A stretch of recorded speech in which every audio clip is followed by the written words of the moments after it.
It's NASCAR time on Prime Sports Network, and yes, it's a Thursday. Sorry about that, but we started. Didn't we start our shows on Thursday? We We did. did, and we did. And blame Scott Dixon or IndyCar, whoever had That's right. the instead of a Wednesday. But actually, oddly enough, it paid off because we had news happen yesterday instead of a day after our show. So we can talk about the our takeaways from the That's penalties. right. You got to check out Eric did a press conference. There was a Zoom press conference with Scott Dixon for IndyCar, a bunch of reporters, and Eric was one of them. And he asked Scott three questions that we are going to post up on the site, so you can check that out.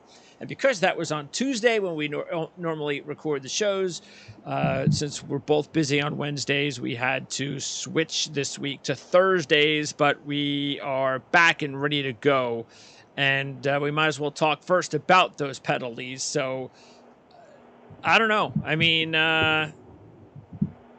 Hendrick got away with it. Is that the take? That's the take. I don't think that's. If you guys want to refer back to our show a few weeks ago, we talked about this. We were spot on. We talked about this, that they would get penalized. This is before coming. Like, they're probably going to get penalized. It's probably going to be the 100 points, the playoff points, the fine. We were right on the money. It happened. And then we also talked about afterwards, what's the reaction going to be? There's probably going to be an appeal. There was an appeal. And then, as one of my takeaways was, I'm curious what the outcome of the appeal is going to be, because this could divide the garage and open Pandora's box. We talked about that. Well, it happened because the garage is now like, wait a minute here. These guys, the rules state you cannot manufacture a part that is handed to you. You can't touch them. Well, they touched them, and they manipulated them. Granted, as we talked about too, how much performance gain did it have? Doesn't seem to be much because they took them away and they looked completely fine in Phoenix. However, that is the rule, though. NASCAR even stated, do not touch these. We can't emphasize this enough. Do not touch stock parts. And they're like, we shouldn't keep talking about this. But here we are again, we're talking about it. So they ruled with the iron fist, as it was within the rule book. It was in the confines, they said. However, Hendrick thought they had a big case. Gets heard, and NASCAR lost. Granted, they didn't fully lose because the fine stood. They still get $400,000 from Hendrick. However, and the crew chiefs are still suspended, which it's almost as laughable. Because if you're Hendrick and it's $100,000 per car, wouldn't you rather pay $100? You're basically paying a thousand a point. I'd rather pay $100,000 to get my 100 points back, plus my 10 playoffs. Good deal. Because if I can, and every team's watching. Because now, if you are a team in the garage, we've talked about it before, NASCAR is like monkey see, monkey do business. It's a copycat, like you see them across sports, copycat league. Why would you not manipulate every stock part that comes in and just say it doesn't fit? Well, shouldn't this have been NASCAR's take to the three-person panel? And if so, I mean, what can NASCAR do? I don't even know if NASCAR. I don't know what else they can do. I mean, are they able to talk to this panel afterwards and say, okay, well, since you said that we were basically in the wrong, what are we supposed to do here? Why did you think we were in the wrong then? Why do you think this is not going to be a problem? What should we do? I mean, I that's the thing. That's a mystery. It is, and I wish they don't make the three panelists available to talk to, and they don't give a reason, and which is and NASCAR. Yeah, what are they, by the way? Are these just like judges? Former race car drivers. Race car drivers. Yeah, so it's, and I get it because a lot of people feel like the appeal, they kind of blame NASCAR. I'm like, oh, NASCAR is just as mad as we are. This isn't them. And people are, well, why would NASCAR not judge their own penalties? And you got to look at it from the team standpoint. Do you really want the executioner and the judge and the prosecutor all on the same team going against you? So it's like, you got to have an innocent third party. Well, all the sports have it. Yeah. It's just the fact it needs to be, I think, cleaned up. I think the process needs to be cleaned up. I'm okay with appealing and having a third party listen to it. But what I'm not okay with is how do two of the three penalties, as far as sentences, I'll say, stand, but the points don't. Because the fine, it's like the teams would, if you want to do anything, say, we don't want your money, you take the points penalty. That will hurt them more than a fine. Yeah, are they aware of that? That's the other thing. Are you aware of what hurts them more? Yeah, and you would think they are. They should be. They've got to be relevant in it. Because I think the whole system is flawed with that, because with the money and then the crew chiefs, look at, they've already missed 2 weeks. What's another 2 weeks? And you got to look at the 4 tracks they missed. They missed Atlanta, the super speedway. You're not really needed there. You missed a road course last weekend, which is the first one. So you're going to get data even so not being there to improve. This week at Richmond, yeah, one could say a crew chief would benefit there. However, it's not a playoff track when you come back.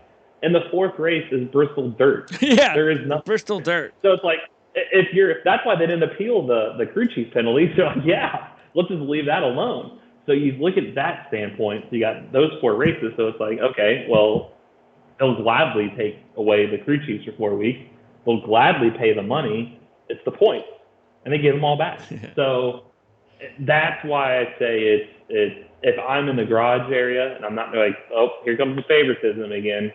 They kind of just get a slap on the wrist is what, granted, it's weird to say $400,000 slap on the wrist, but that's kind of what it is. And you look at like the Gibbs cars last year, they were fined and they did the same fine. They were in that same book, but they didn't get this treatment. It depends on who's on the panel, but NASCAR, it seems like everybody that appeals, because the Gibbs guys didn't appeal, Front Row Motorsports didn't appeal, that they probably should have appealed, because 9 times out of 10 now it's showing, I think the last 4 or 5 times that the teams or drivers appealed against NASCAR, they won. Yeah, it's not NASCAR's good. fault. Yeah.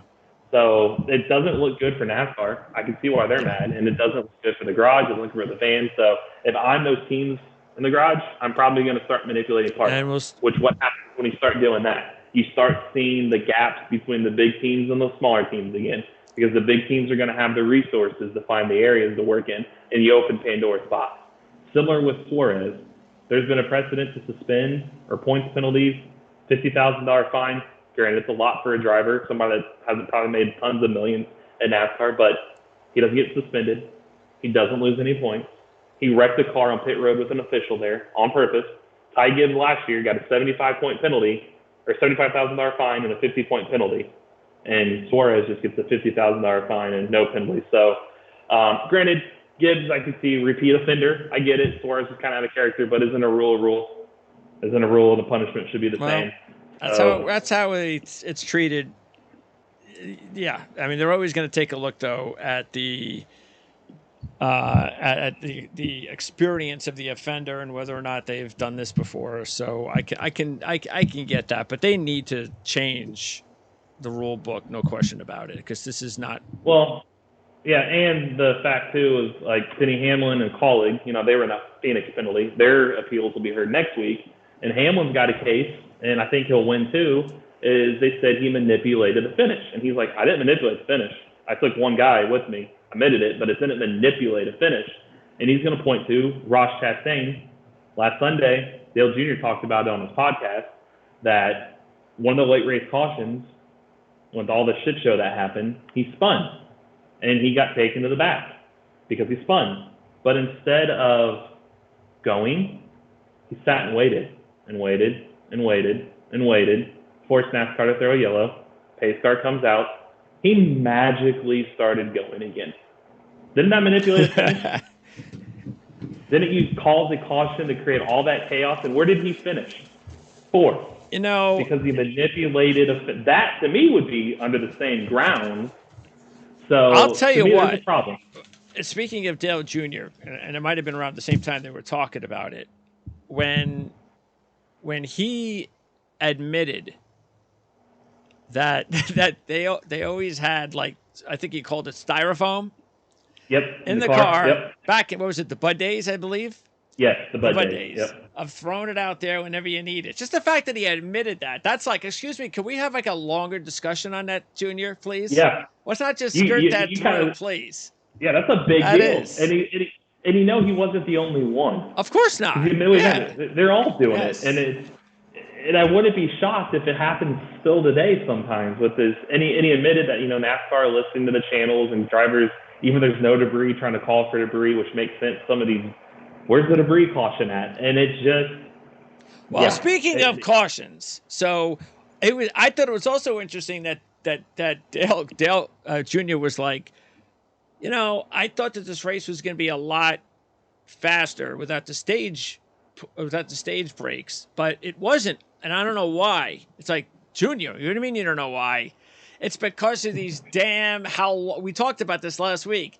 Every time there's a caution, it takes forever for them to get going again. It's just ridiculous. It's like, I couldn't believe how long it was taking for them to restart, and they had several early cautions. Yep, and my oldest son was wanting to go play outside some baseball or something a little bit. He was like, I don't want to leave yet. There's 22 laps to go, and let's play. I go, bud, you can go outside and play for 30 minutes, and you're going to come back in and be 17 laps to go. Yeah. You're not. I'm telling you, you're not missing anything. Yes. Go. I don't want to dissuade you from going to play outside as a kid should. I'm okay with that because I'm telling you, you won't miss anything. And then come to find out, I think it was Denny or Junior. One of them did the homework, and from the overtime when it started to the checkered flag was an hour and 2 minutes. From what time? From when overtime. Oh, from the beginning of overtime. Yeah, an hour. An hour. Because there was 3. I got the report here from lap 58. We'll just say 58 because the race, was a 65 lap race. Oh yes, of course. And lap 58, there was 1, 2, 3, 4, 5 cautions. Prior, 3. So there's your difference. There's your time, because when you get to that point, the race was clicking by. It was going like we thought it would, and it said exactly what we talked about last week. It was a strategy race. You had Byron and Reddick on 2 separate strategies, and this was going to be it was going to be fun to see which one won out, and then it just all went out the window with that I think it was Kozlowski, one of them calls that lap 41 caution. It's now they're going to. I can't even keep count of all the drivers that were causing cautions, and they were all talking about, and look, they all admitted it though. To even Denny admitted it that this is just everybody's talking about.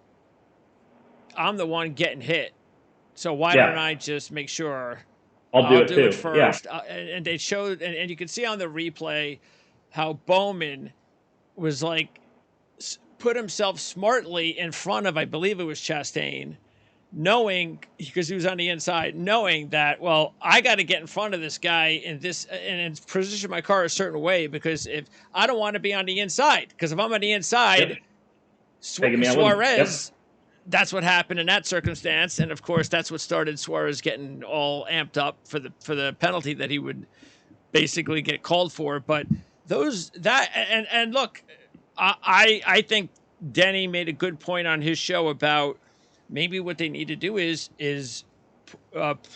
maybe put the restart zone in a completely different area on a road course. IndyCar does that in Mid-Ohio. The front stretch or the pit lane, they don't start their race there because they're 2x2 at the start. They start on the back. Well, what's the track though that? Is it the Indianapolis? Indy's bad. That's Turn 1. The beginning of the race. There's that really crazy right-hand turn. And there's always a caution to start the race? Yep. And they usually, and a lot of people asked, and I think it was Junior or Denny, and they said what we said last week is the beginning of races, why do they rank at the end and not before this? It's because they don't want to tear their car up early. They show that they can do it. They proved that you can do it. It gets to the end, and I always say, I think I said this last week, I even said in my article this week, that I use the stick in ball sports, football, baseball, basketball. I forget which coach said it, and he was 100% right. You are what your record says you are. In racing, if you're 14th, you're 14th. You can't say, well, I should be up there. My car's faster than No, you're 14th. You're 16th. You don't deserve to be up there. You can't just get there in one turn. Well, if I don't do it, he's going to do it. Well, maybe don't do it. Maybe if you all just come to an agreement, and that's what Kyle and Harvick, these guys have said, they're missing the bully, the enforcer, somebody in the garage that isn't afraid to grab them by the neck. And I don't condone violence. We're not condoning violence on Prime Sports Network. but beat the living crap out of somebody to make him think, I better not do this again. Because even though I didn't wreck him, because he's the enforcer of the garage, he might whip me out back and make sure. I need to be sure that I'm not, because that's what's happening. Like these guys have all said, they're putting their cars in a place that they don't even belong. They haven't raced there all day. But it's like, well, if I don't do it, he's going to do it. And if the other guy, well, if I don't do it, he's going to do it. And you're trying to go 5 wide in a left-hand turn. It just doesn't work.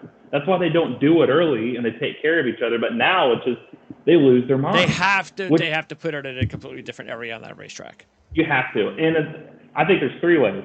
I think you can do it. You could even do it the turn before, that little straight before you get to the last turn. You can start there because it's a slower corner. You can get that the first turn, aka the last turn, and you're going to come around that corner and it'll naturally spread them out because you can't go 5 wide in that turn. It's going to naturally spread you out. 1, 2. I've been banging this drum for years. End in regulation. Just end in regulation. Yeah, that's too easy. They're not going to. It is. Because what that'll do is it's going to take care of the idiots that are going to try to, well, if they were going to do it, I'm going to do it. And then, well, it doesn't help you because you kind of got caught up in the wreck too. Well, now you don't have time to make it up. Now you're in the back with the rest of them. Or, as I've always said too, just eliminate them. Just anybody. And unfortunately, if you get wrecked, you get wrecked. That's a byproduct of sharing the track with 40 other cars. You could tell the difference. Yeah. If you are on the track and are collected in a wreck within 10 laps to go, pull to the garage, you're done. Just get rid of them. You're banned. That's your finish. You're the one that caused it. I'm sorry you were involved with them because you know what that'd probably do? That'd make them police themselves in the garage. Like you took me out. I now got to stop my race because you made it 5 wide instead of staying in your row. You're going to take them out. You're going to police it yourself because something needs to be done. Well, you know why they're doing it? They're doing it because they want all sorts of drama at the end of these races. Yep, and NASCAR basically said they're okay with it. Exactly. They said they're like, of course they're okay. They're like, oh, we've been doing this for 74 other years. I'm like, you didn't do that for 74 other years. That's a road course. You guys were on 2, and those 2 don't have these types of restart areas. No. Sonoma and Watkins Glen, they don't have these problems. Nope. It's end of the race. It always seems to be the end of the race, and that's why it's like, again, here's a report for what should have been a shorter race. 3 hours, 30 minutes, and 32 seconds. In what universe do you think you're going to gain new fans that way? When your ratings are already tumbling by the week, nobody's investing 3 hours and 30 minutes on a Sunday in the spring to watch NASCAR. It's ridiculous. So what's also ridiculous, did you notice there was, I could have sworn, I think it was 14 laps to go. And they put the odds on the screen, the Fox Bet odds. And I go, oh, interesting. Let me see what they are. They're showing the pre-race odds. Yeah, there wasn't even the current. Yeah. How do you not take advantage of live wagering? It's like false. I saw them like, how can you get these numbers right now? Like, that's not real. I don't understand. How is this not even, who's doing this? That was bad. And then they finally... You know, the idea we said 3 weeks ago about having Chase Elliott doing it. Oh, now you do that? But you have 5 people talking in a booth. It was like awkward. You had that Gunther Steiner, how I said, from F1. He barely talked the first 2 stages because they just kept talking over each other. And, like, this is the most awkward booth. You have Chase Elliott on Zoom. He's watching the race on, like, Zoom or Skype or something. And it's like, he's not even there. We said to do this in Atlanta, not when we got a 5-man Zoom. When it's just like, it was horrendous. It was another horrendous. And it's funny because one of the guys, I kept like taking turns asking him questions, and I don't know who it was. Again, I'm working and I'm listening, and I'm hearing him like, it's like he closed the interview with Chase. It's like, oh, I want to thank you for being here. Everything that you would say at the end of an interview. Yes. And then the next guy just jumps in. It's almost like, what? Don't you guys know how to handle this? I mean, you're not supposed to say, all right, well, thanks a lot, Chase. It was great having you here. And that's supposed to be like the host job to tell Chase when it's time to leave. Because Chase could have been like, all right, guys, later. Click. And he could have been gone at that point. But, yeah, that's they obviously just I don't know who's producing their show.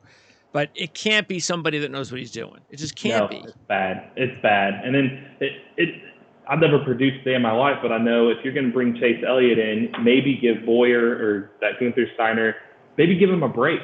Hey, we're going to have Chase Elliott in. We don't need you to interject. Go get a drink. Go get something to eat. Go sit down for 5 to 10 minutes. We'll have Elliott, so you're not talking over each other. You don't make it awkward. You just kind of bring him in. But they didn't do that. And Boyer doesn't know when to shut up. The dude just keeps talking. And then you got Chase Elliott. It's like, it was painful. I was just like, just stop. Just mute the TV. It's do you painful. know? Do you remember like when you were young and you used to have those little cars to play with? Oh, my kids still do it. Yeah. That's exactly like that overview of the restarts when everybody was not. That's exactly what that looked like. Yep. Like we were playing cars and knocking everybody over. Oh yeah, my bank account goes to those things. I think every little car you see back here behind me, we've got. Oh, they collect them and they play them with the cars. With they look a lot better now than when we grew up. That's for sure. Oh yeah, they do. Yeah, they're $4.99 or $5.99 now in Target, Walmart. But if you get them at the track, they're like $12. Okay. So if you can find them in the stores, trust me, I look every time because it saves me money. Because you go to the track, they want a souvenir. So you want Daddy to bring you a souvenir home. So if I can get them at Walmart before I go to the track and save it, I save myself $7 a car. So I can get multiple souvenirs for me. So I play the game. Well, they got cool cars now, so I can't even. I'll have to look and find out. I'm sure I have them around here somewhere. I still have like my old case. They used to have one of those cases where you could put the cars in. Same thing. I got the case. My kids play with them. They call them legends. What were they? Funny when and again, but I remember. I mean, but you're younger than me, so my cars, I forget it was what they were called, but again, they were. I'll have to bring them on and put them on here because they were completely old and nowhere near cool looking that the cars are today. No, it is. They're. Can you see the photo on here? There it is. Well, it goes with Brett. Can you see the photo? A little bit. Oh wait, it goes away because of that. Oh, there you go, right there. See those cars? Holy moly! Those are all just 2023. Just 2023. Yep. And that's how much per? That's my kids' cards. Well, it depends where you get them. $5.99 or $7, or $5.99 or $12.99. When I said they play cars in front of the little TV, it works. I hope that's the main thing they like getting from you. They do. Okay. Oh, they call them the next gens, and we go to the Target, or we got Target and Walmart down the street from our house. And if we pass, every time we pass it, they want to go in and look. And I'm like, it's so much cheaper here. Every time we're in, I'm like, we're not going to every time we pass it. But if we're around and we're going in there, we take a look just because it's so much cheaper there. But I've always said they need to push that to the youth because it works. My kids love watching races because they play their little cars. They turn them on the race and they play them. And they know who the drivers are. That's My cool. 5-year-old can't even read, and he's learning. He knows his letters, but he's still learning to read. If I show you, he can name all those cars behind you. He names every Indy car. I show him the and it's like, push that to these kids. This is the next way. Right. Yeah, I don't usually see any. Then again, I don't look at a lot of commercials. But do they commercials? Sell you wouldn't even cars on the shows? Nope. You think you would? You think you'd put them on an ad for? Because that stuff is, my kids love them. I mean, that's what we played with covering up. And if I'm not at a racetrack, and it's real easy to cover a race from home now because they're like, you turn the race off, they're chomping at the bit to watch to get their cars out to play. Yeah, that's crazy. And it's a way to get youth involved. So it'd be a way to, I'd be promoting it, but I don't work for NASCAR. Yeah, we'll have to get one of those companies to sell on the show. Yeah, Lionel Racing, if you want to jump in, as you've seen, I spend the money on them. If you want to sponsor us and jump on in, we'll promote the hell out of you. All right. We can kind of get going now to our preview of this week's race from Richmond, and kind of putting like, I guess, an end to what we were just talking about, though. The penalties have now moved the drivers back up as far as where they belong in the standings. So Alex Bowman now has the lead once again. Byron is third. And Larson's ninth. Elliott, where is Elliott? He's got to be down to 20th because he hasn't raced in weeks. Elliott's now 32nd. Yeah. And he's still 10-1 to win the championship. And he's going to have to win a race. When did he say he was going to be back? Should be, I think the earliest would be Talladega next month. So we'll see. I'm sure that's a good race to come back to. Yeah, I don't know if that'd be one I'd want to re-enter. Yeah, maybe. I think I'll wait another week. The only thing I could see is because he won the last race there in the fall. Like, hey, if I'm going to jump in and I need to win a race, might as well just ride in the back. Because I guess in his standpoint, he could just ride in the back for 186 of the 188 laps. Yeah, but you know how it is. Yeah, you don't want to get caught up in a wreck. You're still always going to have that potential for a big wreck. So yeah. All right, let's get started now on previewing this race. It's been the Toyota Owners 400 for a while, hasn't it? A few years? It has. Yeah. I believe so. So, again, they've been racing. There was only 1 year. I think that was the COVID year that they ran once. Yep. This is a 2-year deal for Richmond. And one of the things we had to laugh at earlier in a couple days ago was when the odds came out. And we've been having a pretty good time with these odds already most of the year. But this one was even funnier because William Byron, now I haven't checked. I should check it right now to see where the odds are. But William Byron was the favorite at 4-1. 4-1, ladies and gentlemen. We are a 4-1. And Byron. And then Harvick was 5-1 and Larson 6-1. So we had 3 drivers, 2 of them, Larson and Byron, were Chevys. And why is that so strange to have 2 Chevys, not only as favorites, but at 4 and 6-1 at Richmond? It was baffling because Toyota's been the dominant one there. And it's like, I get, hey, Chevy's been good at the start of the season. It's like, but have you seen a race this year? They kind of all up and down. And yes, they've been the best team, and they looked better in Phoenix. However, trends play a factor here. And even if you go last year with the same car, Toyota dominated, and the older veterans won. I'm going to see if the odds are different at Bovada right now. They have to be. Let's see. Yeah, Byron's got 1 top 5. All right. And he's 4-1. All right, so the odds have changed only for Byron. That's it. So now, this is on Bovada. Byron, Larson, and Harvick. Harvick is like a favorite by this much. Larson and Byron are pretty much co-favorites with Harvick for this race. So crazy. What that means is that it's still crazy because statistically, here it is like statistically. So only Chevy has 1 win in the last 9 at Richmond, 2 wins in the last 14, and 3 in the last 18.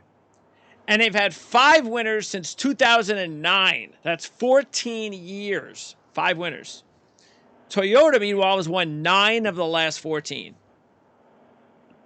And you're getting good odds with the Toyotas compared to. It's like I don't know what they're looking at. And I know I meant to address. I forgot a comment. We had a commenter last week about Byron. I thought we were getting a little harsh on him. Yes, we did. But I just got to say I wasn't wrong. It doesn't matter about Byron because he finished. Granted, you mean in last week's race? Yeah, he led 28 laps. I get it, but I always say it's people. I think this next generation looks too much at average speed and watching the top 15. Like, it doesn't matter. What matters is where you finish.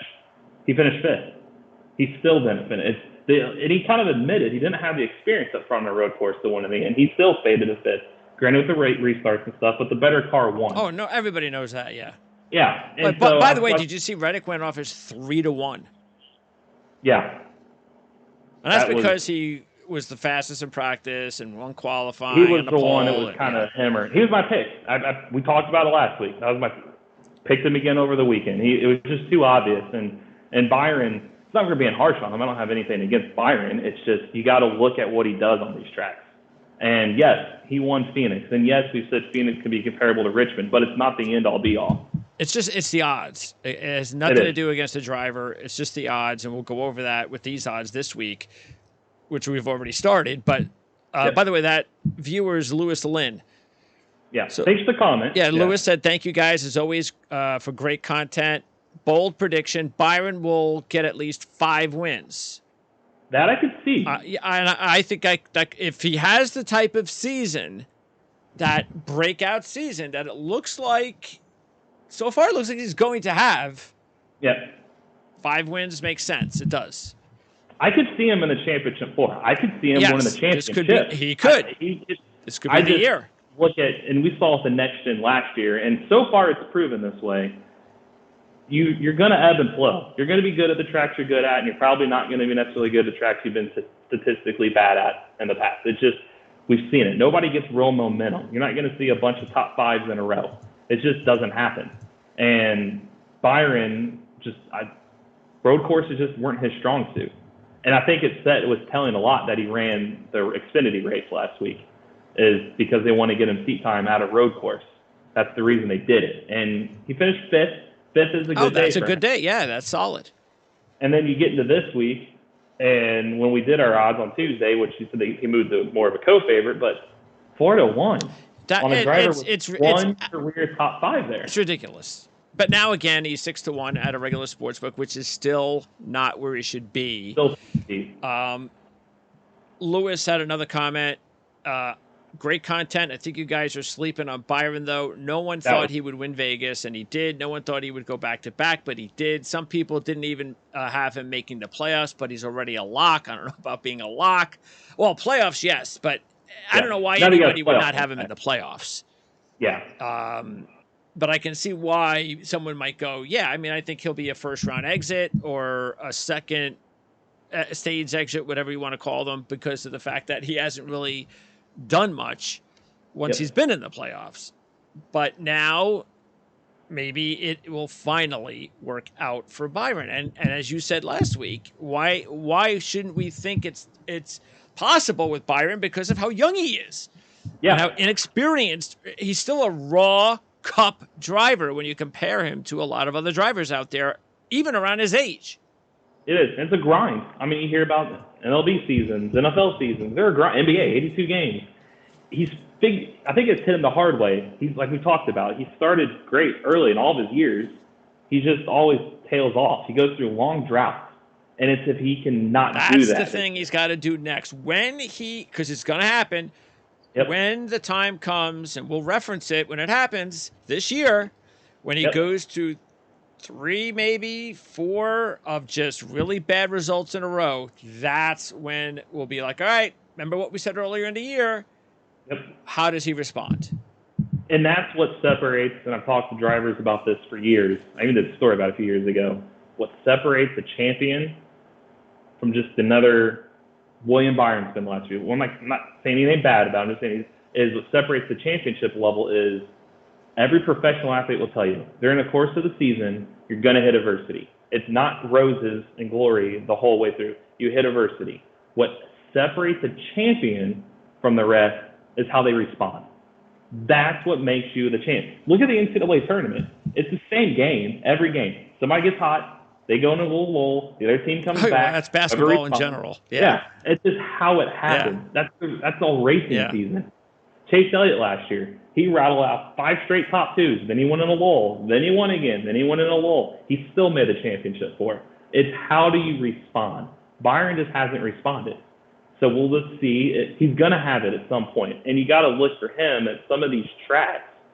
It's not his fault he's not necessarily good. He's still learning. It's a very good sign that he finished 5th on the road course. It is. It's just it's improvement. That it doesn't merit him being 4-1 to open up the books for this week. It's just this isn't a good track. Well, when I was going over futures, I was first thing I was like, you know what, I'm going to pass, and then I realized, oh, wait a second.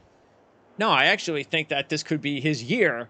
So I'm going to put money on him. If I didn't think myself that I thought that this couldn't be William Byron's year, I would have just passed on him.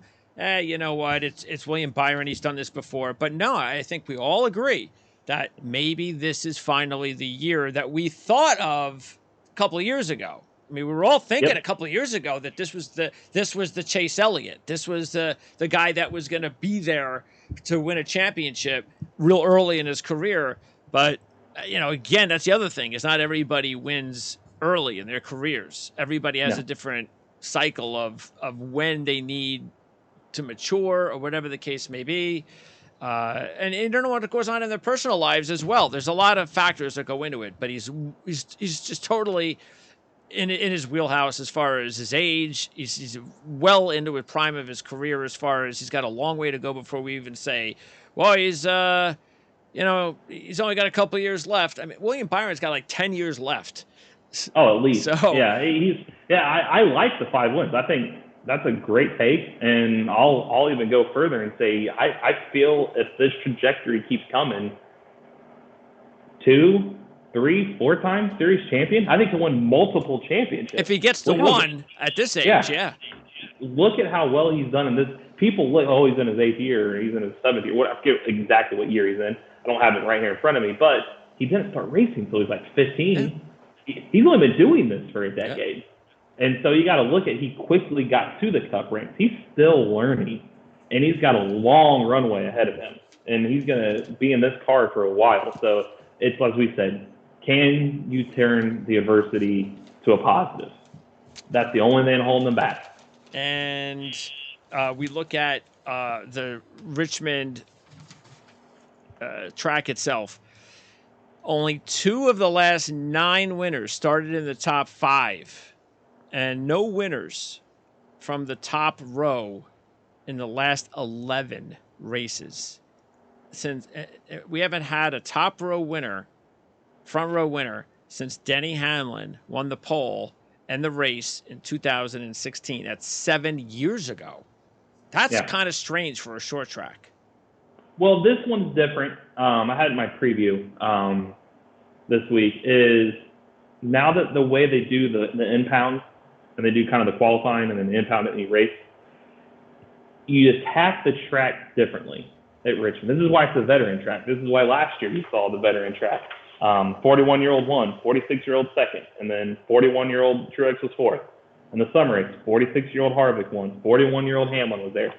The reason being, it's hard for the younger drivers to know. Qualifying, they qualify great because you push. You go as hard as you can. The racetrack itself is so abrasive, the tires wear so quick. The harder you push, the slower you go. So you got to have the discipline and the patience to know, I'm just going to baby my car. You young guys go right on ahead. You lead. You can pull ahead of me by 15 seconds.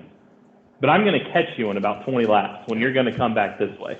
And that's what tends to happen. That's why Byron led 122 laps last year. It was a pitch strategy. Got into the lead. He burned his tires off. Hamlin and Harvick pitched, fell way behind, and still came back and passed them in like the final 46 laps. That's why this track suits veterans and why qualifying is not really relevant here, because they're going to push hard for 2 laps. That's real easy to do.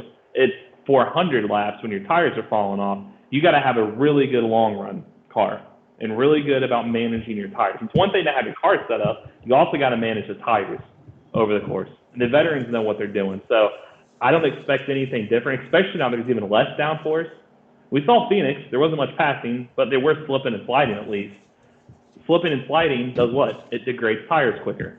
So the quicker your tires are already degrading and you get that, it's really going to be a veteran race, I feel. So qualifying, honestly, if you can see some veterans that we'll talk about here in a minute qualify outside the top 5, you might want to snag them because they could have good race cars. Yeah, you're better off qualifying in like around 13th, which would be the 3rd straight winner from the 13th position, because that's exactly what happened last year.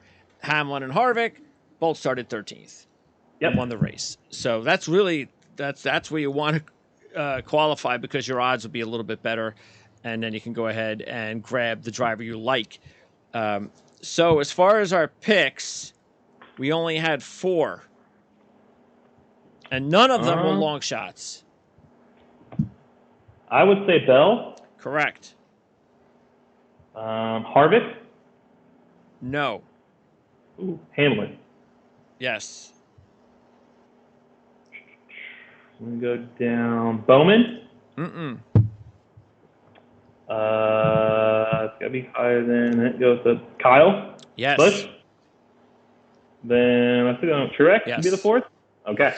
Yeah, so that was that's it. Matter of fact, you and I only had one more additional driver, and that was Yeah, we only had one long shot we agreed upon.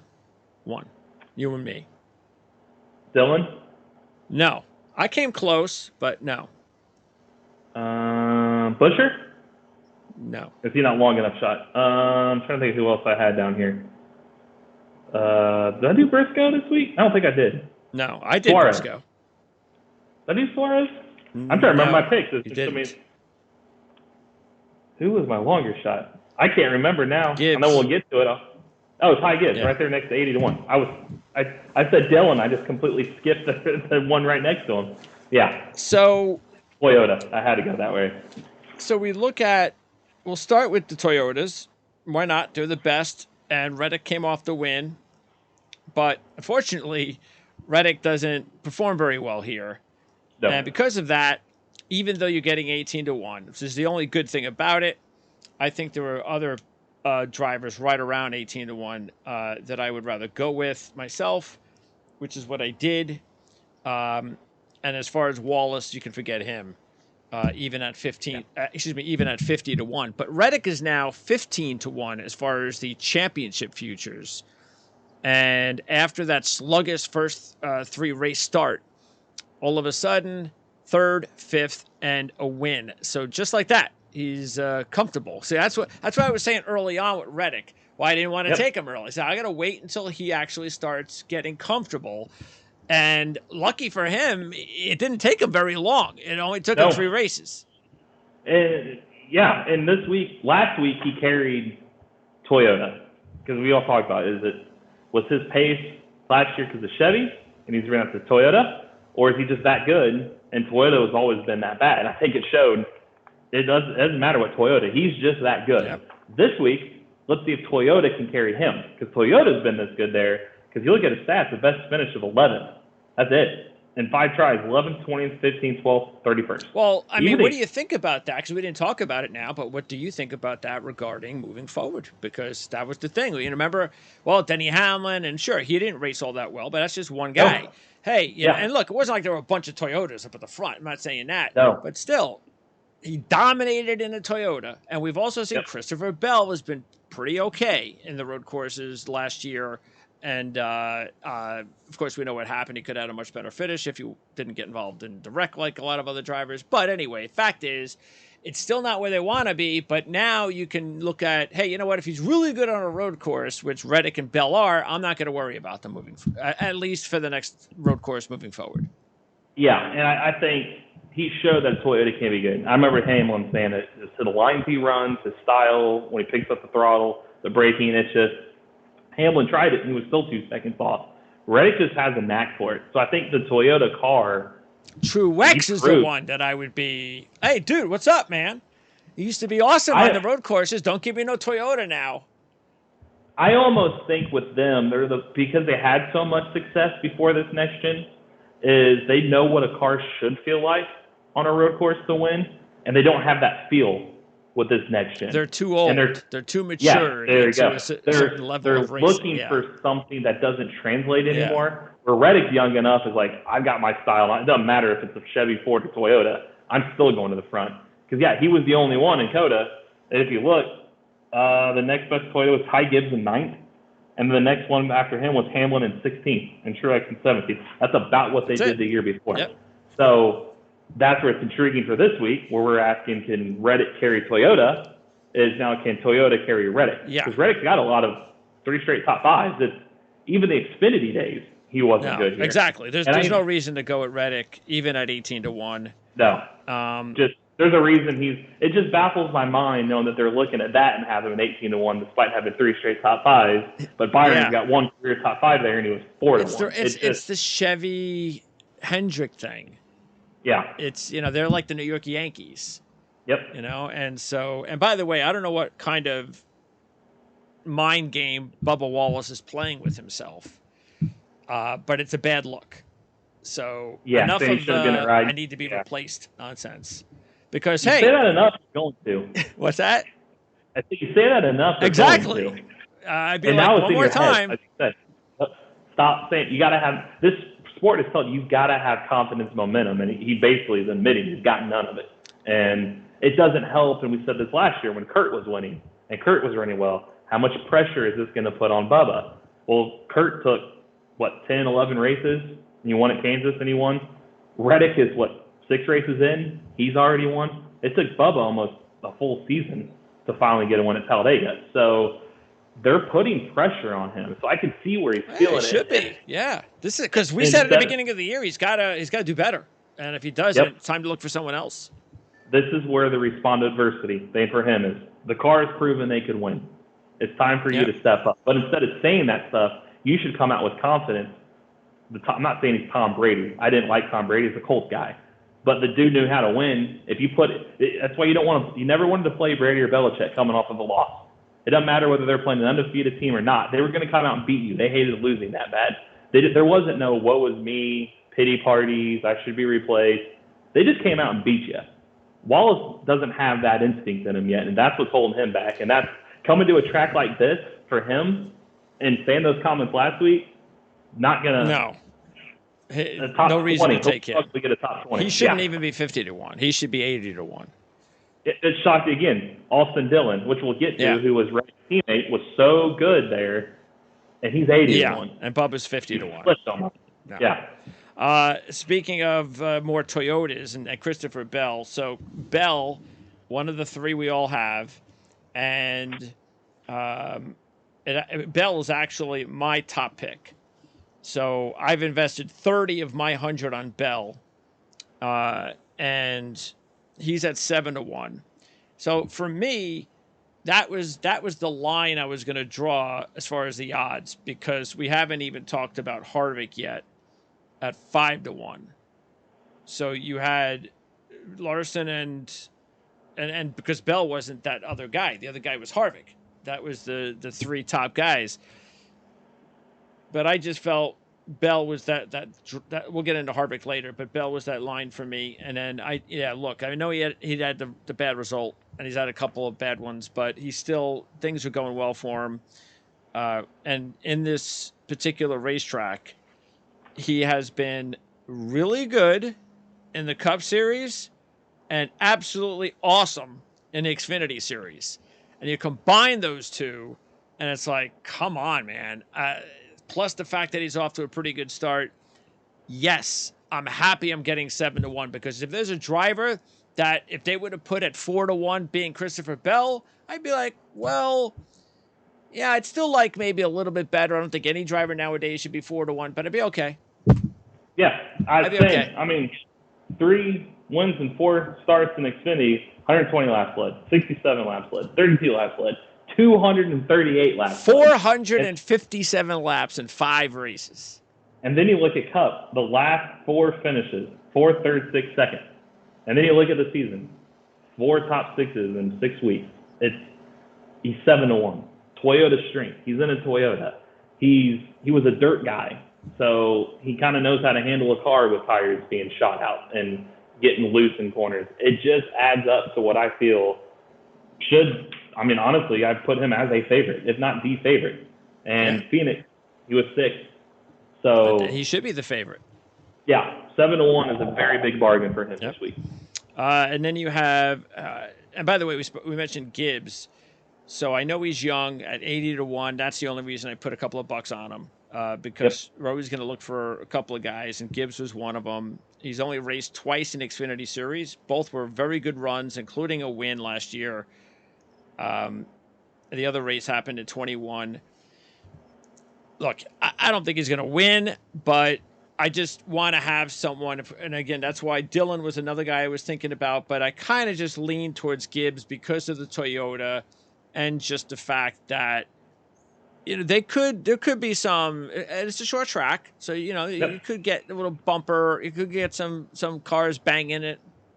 I think we know how Gibbs' MO is. I think, he can handle that. He wrecked teammates to win the Xfinity race there last year. And he was still at 100. Oh, there you go. That was the race that he did it. Okay. No, that was a different one. That was Martinsville. That was a different one. He did this in the spring He did it race. again. He did it last spring. He led 114 laps, pushed John Hunter Nemechek out of the way to win in the end. Still did it. Nice. And okay. He's starting to heat up too. I mean, you look at his finishes on the season. He's got 2 ninth place finishes. Yeah, he's coming on. Yeah. That's the other reason. It's like, oh, okay, he's also yeah. So And he's raced the next gen here. He raced last year's summer race when he was filling in for Kurt. oh, okay. So I don't look at his finish last year as he was only 36. So I don't look at it as like, oh, he's 36. No, that's his first Xfinity or Cup race as an Xfinity driver at Richmond. So he's got a start under his belt there. He's won the Xfinity Series that we just talked about. He's in a Toyota. Kyle Busch, I think we would all say when we get to him, he did fairly well in that car, because you got to take the 54 off. That's the 18 car. It's just a different number. And you look at Kyle, since 2015, he had a top 10 in all but one start. And this guy, who we all know, as we just said, he's not afraid to knock people out of the way. He's 80-1. It's a no-brainer. Yeah, 80-1. So now the other two, again, these are the other two on my list, Hamlin and Truex. I don't know how you can't have them, which is why we all have them. Yep. And same thing, honestly, if I was doing the odds, I probably would have had Bell, Hamlin, Truex, and Harvick. Yep. And I would have put Harvick, probably, to tell you the truth, right next to Truex, maybe co-third. That would have been me. But Hamlin, 17 top fives, 4 wins in 32 races, 6th or better in 12 of his last 14, with 2 runner-ups and 2 wins, 4th and 1st, defending champ of the race last year. But keep in mind, only led 5 laps. So he stole the race last year. But that's okay, because still he's earned it with over 2,000 laps led in his career. And Truex, at 11-1, has won 3 of the last 7 races. And he's led 1,237 laps in the last 12 races, which is 103 laps a race in the last 12. 7th and 4th last year in the new car. Led 80 laps in this race last year in the new car. No-brainers at 9 and 11-1. Absolute no-brainers. Yeah, I mean, if you go back to 2016 with Truex, and he had only 3 races since then that he didn't lead a lap at Richmond. And the ones he did, as you said, 80, 193, 198, 121, 163, 186, 109, 107. He knows how to lead laps here. Yeah. And if you take even more downforce off, which is more in his wheelhouse, what he's used to with those cars, watch out, and you're getting him for 11-1. And he needs a win. He hasn't won in a while, but he's got to get that, because he has not looked like the driver we all thought he was going to be when the season started, but he's still 11th. Yeah, he's right there. Yeah. And really, since 2018, he's not finished worse than 7th here.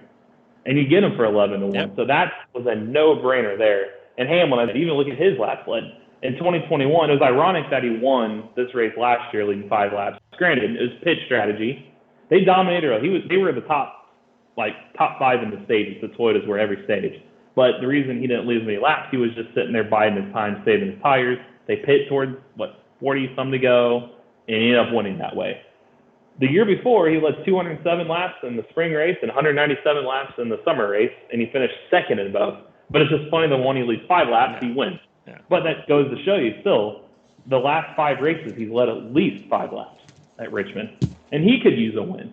And this would be a great spot for it. And you get him at 9-1. So I thought, honestly, if I was to redo this, I'd probably have, you just keep similar odds, Bell 4-1, Hamlin 5-1, probably Harvick 6 or 7-1, and Truex the 9-1, and I'd give Larson and Byron the boot.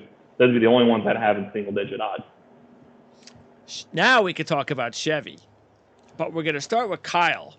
And the reason we're going to start with Kyle is because he finished 2nd last week, and it was, on those restarts, I'll tell you right now, even though he was up there, because Reddick was up there, I never felt Reddick was in trouble, even if Kyle would have gotten the lead early off of the restart. It's like, no way. Reddick is just going to pass you anyway, because Kyle just wasn't that good. He was top 5, but he was not capable of winning that race. I don't even know if he led a lap. Maybe he led a couple. No? Okay. He, nope, didn't lead a lap. Yeah, so. He admitted that. He said that I think he was asked, if you got the lead, restart, could you have held Reddick? No, because he was in a class of his own. Yeah. Which is ironic, is because Kyle is driving the car that Reddick was in last year. Yeah. But he had no no way he was going to catch him. And that's why I'm glad Reddick won, because the right car won. Yes. Kyle, this week, as you said, I mean, he's quietly, it's just, he won Fontana. You just get the sense, like, he was runner-up last week. He's just quietly hanging out. He was 10th the week before, 8th the week before that. So that's 4 top 10s in the last 5 weeks. And Richmond, as I just talked about, granted, he hasn't had a top 5 since 2019 when he was runner-up, but since then, still 6th, 8th, 9th, 9th, 9th. He leads a ton of laps. I mean, even since April 30th, 2017, he led 1 lap that day. He has led a lap in every Richmond race except the last one, last summer. So he leads laps. He's up front. You kind of got to be there in the end to win. And he's a veteran that knows how to take care of his tires too.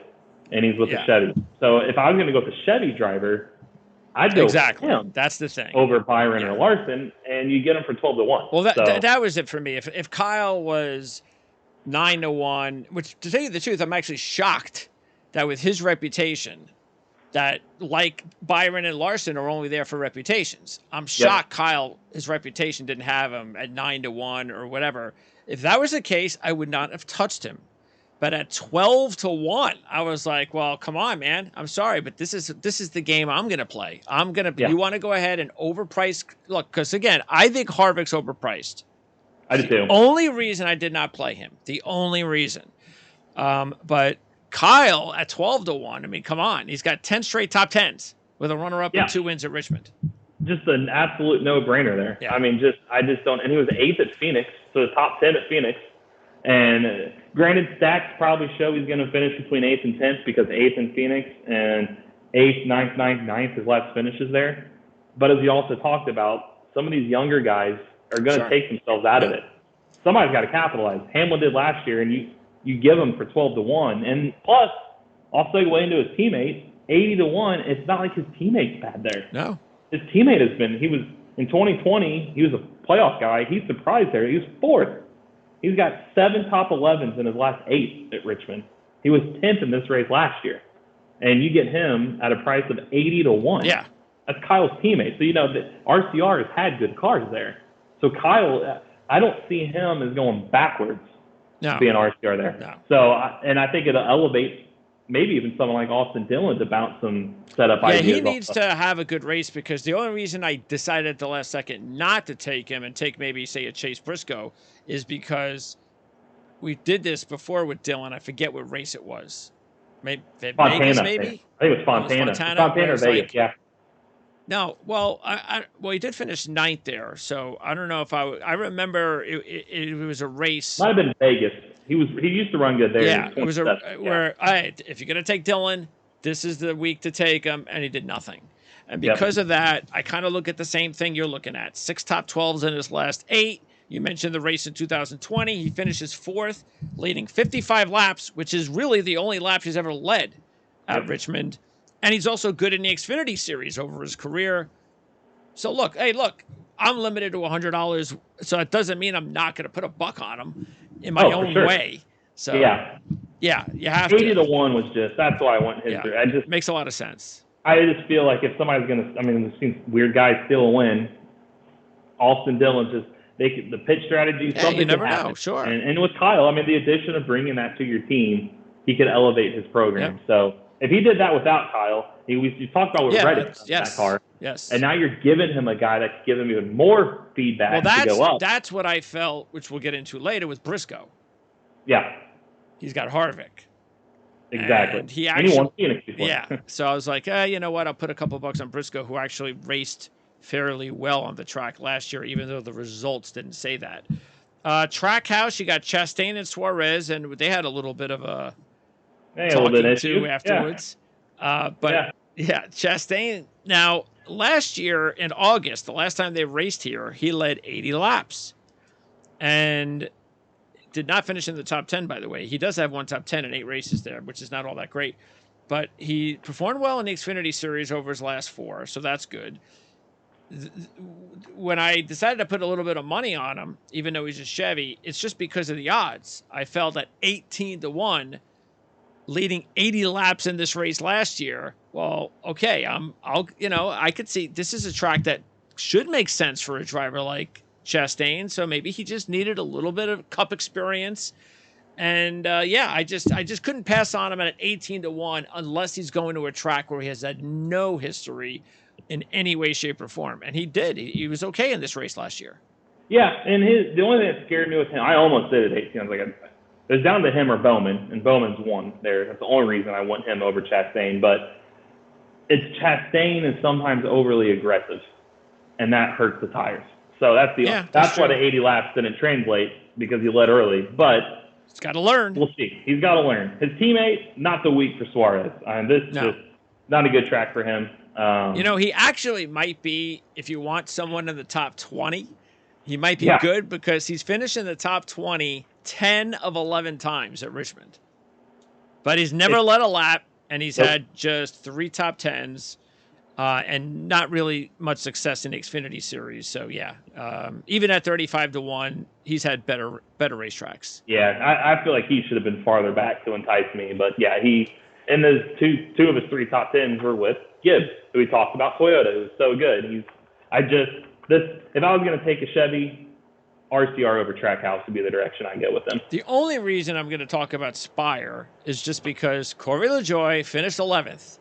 He just keeps – I think he was 4 laps down at one point. Sure, on those last 4 cautions, I'm sure. Yeah, get his lucky dog. Yeah, so he's still 18th in points, but hey, you got to give them credit. They're hanging around, and the more he hangs around, the more Ty Dillon's Cup job security. It's going way down. Yeah, it's not looking good for Ty Dillon. No, LaJoie was 4th and 11th. He was 16th at Daytona 500. He's had a top 20 in all but one race. That's all you're asking for this. This team has statistically been 30th to 35th. Steal a win on a drafting Chevy power in the playoffs, and off you go. So he's never had a top 20 in Richmond. He's had 5 of the 6 weeks this year. So a top 20, I think, would go a long way again for their confidence. So I think they're, in the football terms, they're out kicking their coverage still. So maybe this is the year he actually wins one of those races. Maybe Talladega. That puts a lot of. It is going to put pressure on him to deliver, because let's be honest, those are the tracks he's going to win at if he's going to. Yep. They're just not in a position to win at these other places. But those are the tracks they obviously shown they could. How old is he? He's late 20s, I think. So do you think he's a driver that if he would have finished in the top 20 in points this year, do you think that would the rest of the would have other owners just look at him as he's just another Micah McDowell though? No, I think he's turning some heads. I think this season's helping him, and the most likely destination I feel would be perfect for him and them, Stewart-Haas. Okay. They could use. You mean Almirola out? Yep. Put him in. I like it. Harvick's already leaving. You already know that ride's sitting there. And he's not old. That's right. They're going to have 2 openings. Yeah. He's not young to where you're getting kind of a novice. Actually, they might have 3 openings. Could have 3. Yeah. They might rehaul this whole thing, other than Briscoe. I would be curious what he can do with a ride like that, because he knows the track. He's a veteran, but he's still got a long enough runway. You can get him for another decade or so if he performs. It's a low-risk hire, because if he doesn't pan out, then it's like, hey, we took a shot on the guy. We'll just come get somebody else. But if I was Stewart-Haas and LaJoie, I'd be talking already. Yes, especially if he wins. If he can get that win and go to the playoffs, you would hope that he'd get a shot. Somebody would give him a shot. You'd hope so. He's owed it. There's just not a lot of places other than that. I mean, depending on what Harrison Burton does, the Wood brothers, kind of like Matt Bezinum. Well, Wallace ain't going to be around much longer the way he's going. Yeah, he could go over to Toyota. But he's an interesting guy. I like him, and he's doing a good job this year. Colleague, definitely not the week. No. I will say this, though, with AJ. At some point, I don't know when it is, but at some point, it's like, all right, AJ, you're back in Cup. Yep. You did a real good job the last few years in Xfinity Series. That wasn't just winning at specific racetracks. You were actually, in contention almost every week. what are you doing? Come on. I mean, because I'm telling you, I see no reason why, if he does not make the playoffs this year, why I'd be like, oh, okay, yeah, let's give you just another chance. I mean, sorry. Think he talked about before he was miserable with JTG and running kind of how he's running right now. And it just lost his passion for the sport. And that's why he I'm done. I'm going to go be a reporter for IMSA. And then Collie called and was like, hey, we use a part-time veteran. You don't have to run the super speedways. We can just run you 10 races a year, whatever you want to run. And he started liking it. He was winning. And then it kind of eased in. And it was full-time Xfinity. And then he ran those few cup races last year, and it kept growing. And he was doing good. He won a cup race at Indy, and here he comes. And he's got one top 15. And this is right back to what he didn't want to do. So if that doesn't change, then, yeah, I could see that seat being open next year. If I was him, like, I don't have to do this. This was just kind of fun that I'd come back and do. But, this is not his track. Even last year when he ran this race, he was 27. Yeah, no. And Justin Haley, he's not, too young, not enough good experience there or success there to weren't talking much about him either. And then we wrap up. Besides JTG with Hendrick, and so for Chevy, so Byron, he's the favorite of the race at 4-1. Again, maybe 6-1 now if you can get him at a sports book. 2 top 10s and 1 top 5 at his last 4 is nice. Third in this race last year, as you mentioned, led 122 laps. But let's keep in mind he had no top 10s in his previous 7, leading no laps. The good news is it came off the new car last year, so that's good. I got no problem with William Byron at about 12-1. Same. That's where he should be. Probably a good top 10 pick. Good wager there. Yes, the way he's going, absolutely. Days, yes. 30th and 7th there. And those 122 laps, again, I caution, the Toyotas dominated the first 2 stages. The only reason he got the lead was they were playing the pit strategy game, the Toyotas being. Byron went the opposite. Okay. Had the track position, had the lead. We know this is a tough track to pass on in general. If you got a good car, you stay up front, clean air, it's hard to pass. That's the only reason he led 122 laps. Okay. His pitch cycles were happening, and they were playing the longer game where other guys are playing the final segment. Their group was, we're going to do this on one more stop. The Hamlin Harvick veteran Toyota's group. When did it get passed?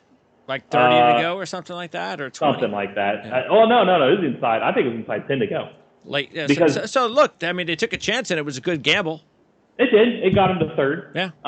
But as far as pace, stats, trends, it just does not merit 4-1. Yeah. And even 6-1 is too low. And I don't have it on this sheet. I have it on my site, but I'm pretty sure Hendrick, out of their last 26, 27 Richmond races and won once. Hendrick? Bowman. Yeah. So I don't have any reason why I would jump on them. Just they don't seem the team that you're going to just all of a sudden they're going to go out and win it. So yeah. So you took Bowman as you said at 18-1, and look to me the good thing is the 18-1. Yeah, because he's got that's the win. Only reason. Yep. Like you said, but Bowman did what he sometimes does, and he stole that one late, sort of like what Hamlin did last year. Stole the race. And he did. It was a steal, and I looked at him. Other than Atlanta, to where he was the top 10, where Chastain took him out of the top 10 with the drafting move at the end. He's had a top 10 every race this week or this year.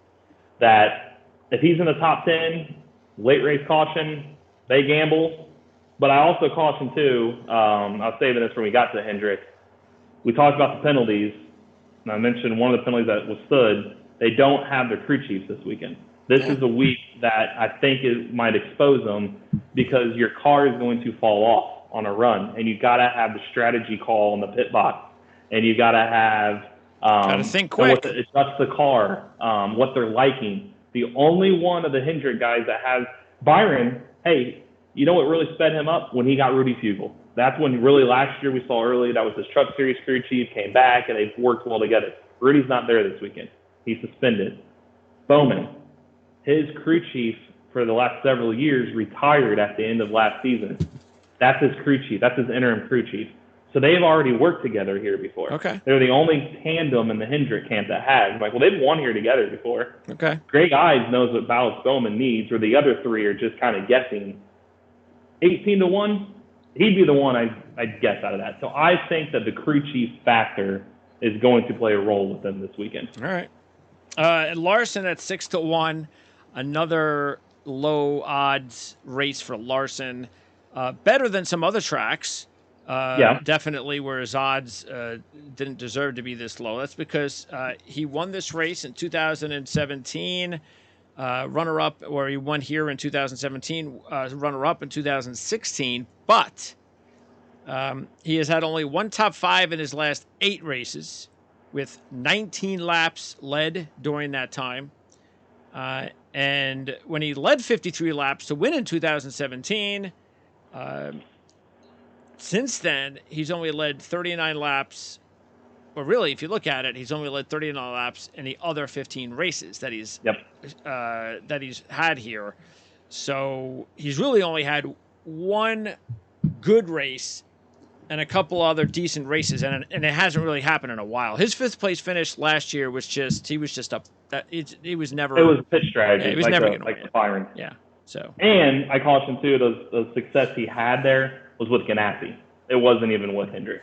So with Hendrick, he's not done anything. He's led 19 laps. And this isn't a strong track for him because of that. And it doesn't merit 4 of his 6 weeks this year. He's finished 14th or worse on a track like this that he probably will finish 14th or worse.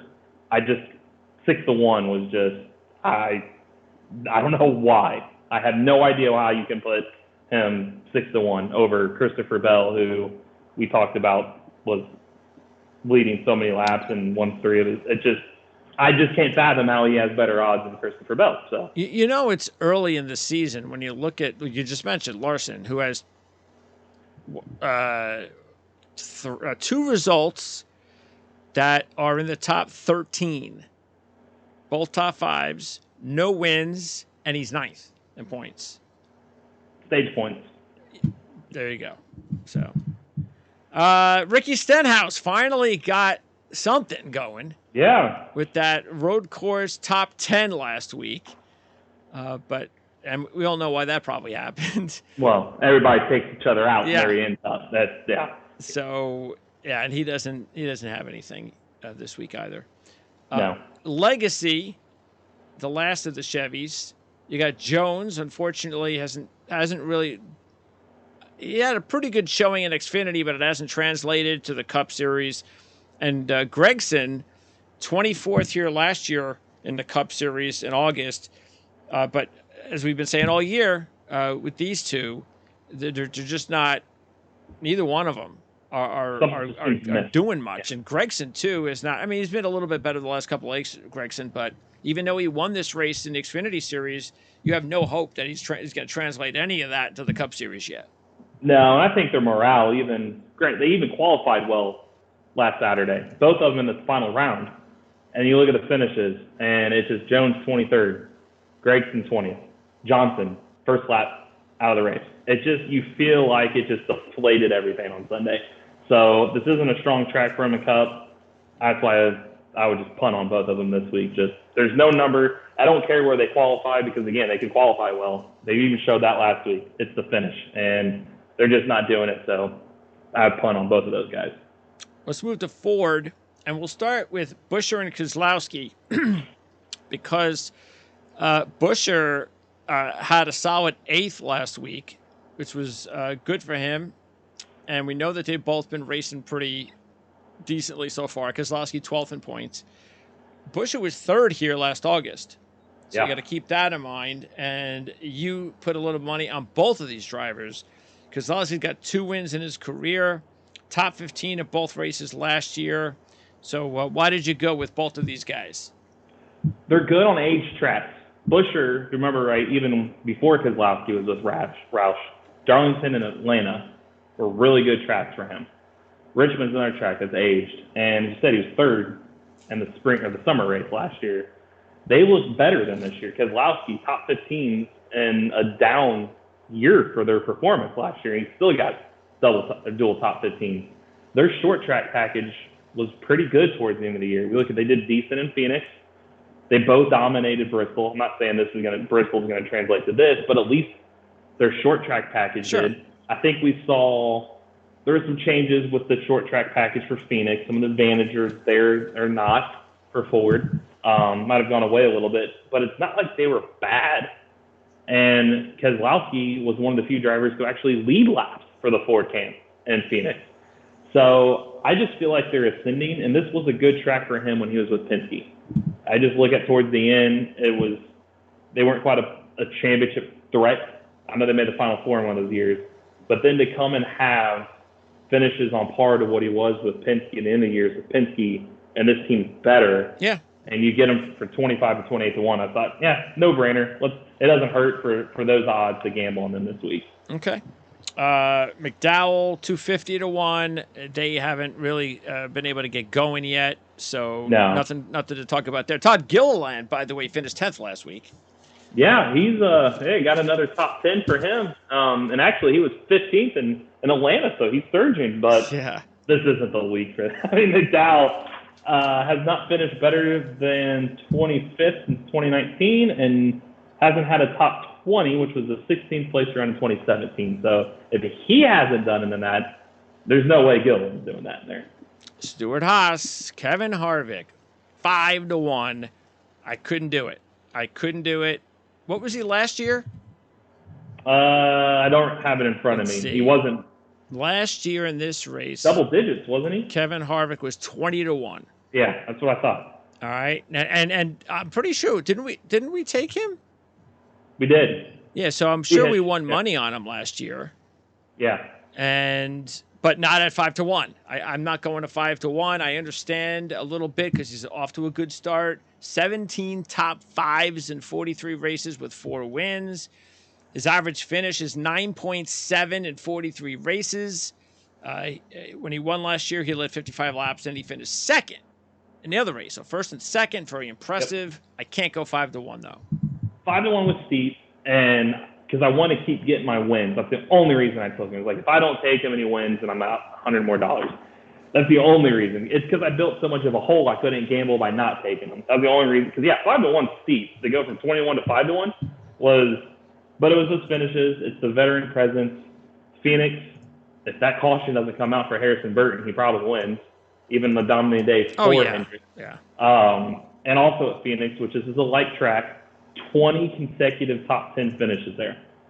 So 3 top 10s in the last 5 weeks. Like I can see the 5 to 1 because of that. I'll buy, but it was one of those reluctant. I'm not going to have buyer remorse for this, but I took him. He was the only one. Almirola, just not. He was 8th. He's got 3 top 8s his last 5. So it shows what Haas has, but he also, being 5th in 2018 was his last top 5, and he's only finished better than 5th once there. So this is more of a, especially for his finishes this year too, 21st, 35th, 16th, 33rd, 30th, 30th. It's like, he needs a top 10. He's not going to win. Priest, same deal. Not what we advertised earlier in the year, so he just needs a top 10. Briscoe was intriguing. I see why you took him. One at Phoenix, good at these type of tracks. The 50 to 1 and the fact that, like we said, he's partners now with Kevin Harvick, so that's got to count for something. It does. And you get 7th at Phoenix this past spring, the best result of the season.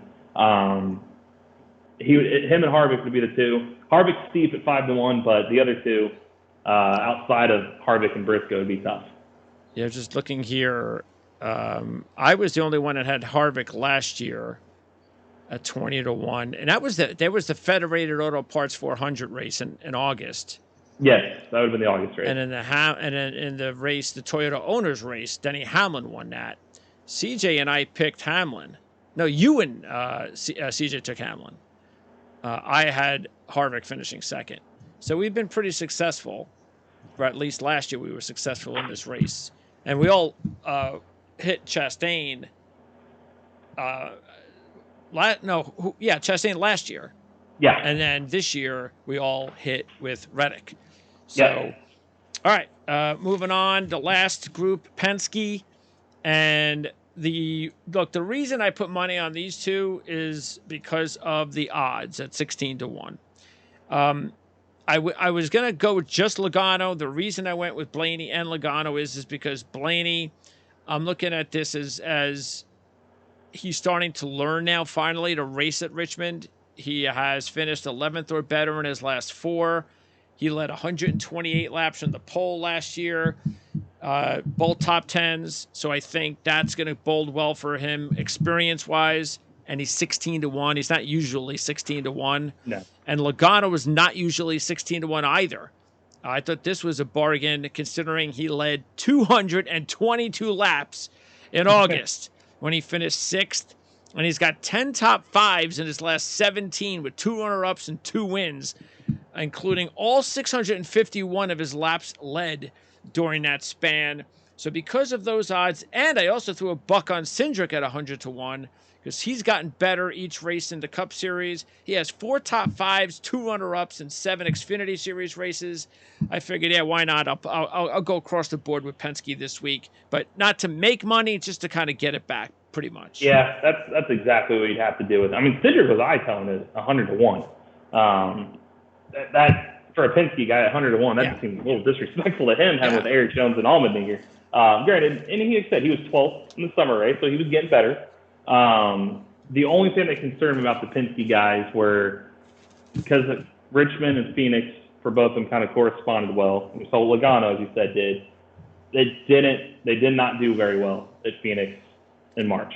Well, there was we had the changes in Phoenix. Are there any changes at Richmond? Same package. Same package? Yeah. So that was the only concern. But they're still I mean, 16-1 and 100-1. They're good guys to win your money back. That's all you're doing with them. You're not betting on them to break the bank. No. You're just betting on that if you they do still that with win. Bell or Harvick.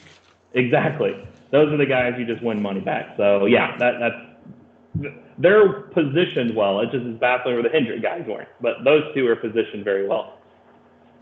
All right, and then Burton is just not doing nothing so far. No. So you got to wait and see if he actually makes it gives us a reason to actually even put some long shot money on him. All right, so who would be your top 3 picks? You would have Harvick 1, right? I'm going to say for the win, Bell. I feel good for him. Bell, okay. Harvick, Hamlin. Yeah. Yeah, pretty much. I'd go Bell, Hamlin, and Truex. Those would be the 3. And for my top sleeper, I've got to go Gibbs. I think this Gibbs. 80-1 for a sleeper. That's got to be the guy, I feel like. All right, cool. All right, so what is it, Martinsville next week?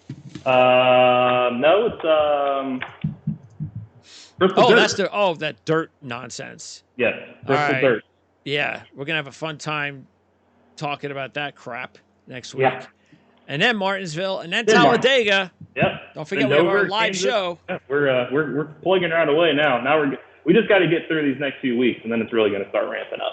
The only thing we have to decide on with the live show is whether or not the reaction show is that because if we actually do it live, then we can't show anything. Oh, that's true. Yeah, you can't show during. So basically, you would have to be watching the race, and again, keeping in mind, it's only we're gonna have to come to the decision on when to start broadcasting it because we're not going to be broadcasting the entire race. So we'll have to decide, and you can give us your opinion on where you think you'd rather watch it live as it happens, and all you're doing is getting our radio basically reaction, or we'll watch it as like we're watching it live, and then we will record it, and then we will show it to you afterwards, and you'll be able to see us talk about it, and you'll be able to see the highlights so you know what we're talking about. But I would venture to say you'd probably prefer to see us do it live, but that's up to you guys. Up to you. Yep. Make it a lot easier for me too. Yeah, exactly. Yeah, I have to put in those highlights. So anyway, that'll wrap it up.